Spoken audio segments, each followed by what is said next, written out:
Nothing can beat the enthusiasm, the charm.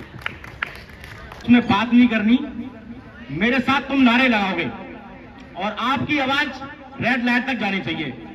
Vande Vande Vande.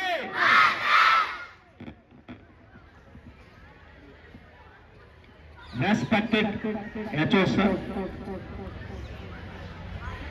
respected जनाब राशि sir, मेरे सम्मानित साथियों और प्यारे बच्चों, आप सबको गणतंत्र दिवस की बहुत बहुत शुभकामनाएं। प्यारे बच्चों, आप जानते हैं कि 15 अगस्त 1947 को बड़े संघर्ष के बाद हमें आजादी मिली थी।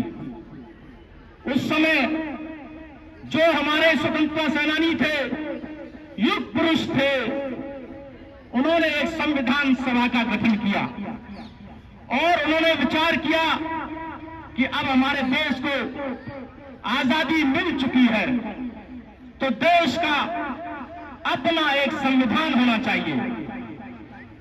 तब डॉक्टर B.R. अम्बेडकर साहब के नेतृत्व में एक ड्राफ्टिंग कमेटी बनाई गई। इस ड्राफ्टिंग कमेटी ने दुनिया के सभी संविधानों का अध्ययन किया और उसमें से अच्छी अच्छी बातों को लेकर के एक बड़ा सुंदर विशाल संविधान का निर्माण किया गया। उसके बाद 26 जनवरी 1950 को इसको लागू कर दिया गया। अब प्रश्न यह है कि संविधान 26 जनवरी को ही लागू क्यों किया गया? 27 जनवरी, 28 जनवरी, 29 या किसी और तारीख को क्यों नहीं? उसके पीछे भी एक कारण है। अखिल भारतीय राष्ट्रीय कांग्रेस ने अंग्रेजों पर दबाव बनाने के लिए 26 जनवरी 1930 को संपूर्ण आजादी की घोषणा कर दी थी। इसलिए जो स्वतंत्रता सेनानी थे, उन्होंने इस दिन को यादगार बनाने के लिए 26 जनवरी को संविधान को लागू किया। जो भरा नहीं है भावों से, बहती जिसमें रसधार नहीं, वो हृदय नहीं है, पत्थर है जिसमें स्वदेश का प्यार नहीं। अब मैं बात करता हूं दूसरे पहलू की कि देशभक्ति क्या है। क्या 26 जनवरी 15 अगस्त को सेलिब्रेट करना ही देशभक्ति है? क्या वंदे मातरम, जय हिंद बोलना ही देशभक्ति है? क्या राष्ट्रीय झंडे को लेकर घूमना ही देशभक्ति है? अरे ये पर्व तो साल में 2 बार आते हैं। क्या इनको सेलिब्रेट करने से ही हमारी देशभक्ति पूरी हो जाएगी? नहीं। देशभक्ति का मतलब है ईमानदारी, कर्तव्य निष्ठा, भ्रष्टाचार मुक्त भारत, जनसंख्या नियंत्रण, प्रकृति से प्रेम, जातिवाद, धर्मवाद, भाषावाद, क्षेत्रवाद, सांप्रदायिकता से लड़ाई और हमारे संविधान में किए गए 11 मूल कर्तव्यों का पालन। हम हमेशा अधिकारों की बात करते हैं, कर्तव्यों की बात नहीं करते।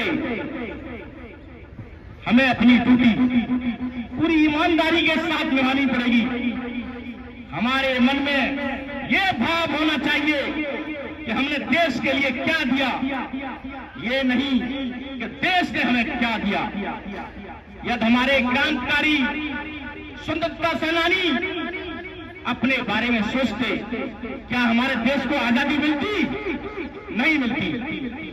सुभाष चंद्र बोस गुलाम भारत के पहले IAS चाहते तो ऐश का जीवन जी सकते थे, परंतु उन्होंने देश के लिए अपना जीवन कुर्बान कर दिया। कहां पर खड़े हैं, कहां पर खड़े हैं और लक्ष्य कौन सा है? कहां पर खड़े हैं और लक्ष्य कौन सा है? दोनों बिंदुओं का एहसास होना चाहिए। खंड खंड होने से बचाना है यदि देश को, तो हर एक घर में सुभाष होना चाहिए। क्रांतिकारियों के मन में केवल एक ही भाव था, तन समर्पित, मन समर्पित, और ये जीवन समर्पित। मन करता है मेरे देश की धरती तुझे कुछ और भी दूं। बच्चों, आपके बहुत सारे अधिकार हैं। अब मैं आपसे बात कर रहा हूं। आपके बहुत सारे अधिकार हैं और वो सभी अधिकार आपके पूरे भी होते हैं, परंतु आपके कुछ कर्तव्य भी हैं। आपका कर्तव्य है अच्छी तरह से पढ़ाई करना, क्लास में अनुशासन बनाए रखना, बातें नहीं करना, अपने अध्यापक और माता पिता की बात को मानना और सुनना, अपना होमवर्क समय पर करना। यदि आप ये सब करेंगे तो आप भी अपनी देशभक्ति का परिचय देंगे, क्योंकि आने वाले समय में आप देश के कर्णधार बनेंगे और देश की बागडोर आपके कंधों पर होगी। बच्चों, आपको देश के महापुरुषों की जीवनी पढ़नी चाहिए,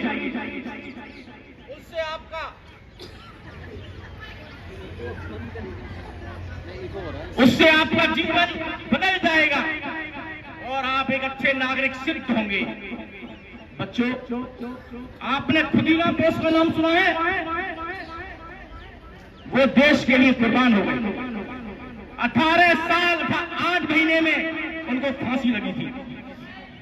जब उनसे पूछा कि इतनी छोटी सी उम्र में देश के लिए सर्वोच्च बलिदान, उन्होंने कहा कि मैं बहुत गरीब हूं, मेरे पास भारत माता को देने के लिए प्राण के अतिरिक्त कुछ भी नहीं है। ऐसे थे अपने खुदीराम बोस। सरदार उधम सिंह बहुत छोटे थे जब 1919 में जलियांवाला हत्याकांड जनरल डायर ने करवाया था। उनको उससे बड़ी पीड़ा हुई थी, लेकिन वो छोटे थे, उनके मन में अंग्रेजों के प्रति घृणा थी।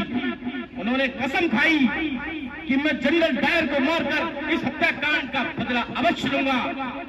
वो बड़े हुए, इंग्लैंड गए। इंग्लैंड में जनरल डायर की सभा चल रही थी।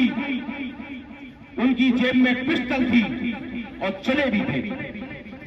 वो बार बार पिस्टल निकालने की कोशिश करते, परंतु अंग्रेज उनको ढूंढते थे तो चले निकालकर खाना शुरू कर देते थे। ऐसा उन्होंने कई बार किया।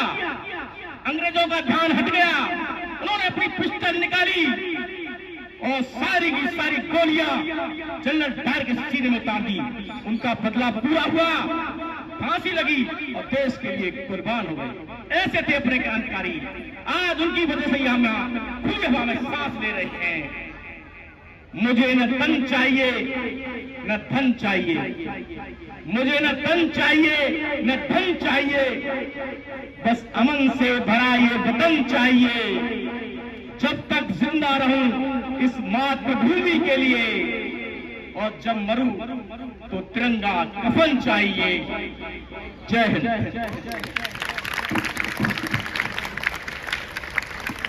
Thank you, sir, for sharing your precious thoughts with students. We are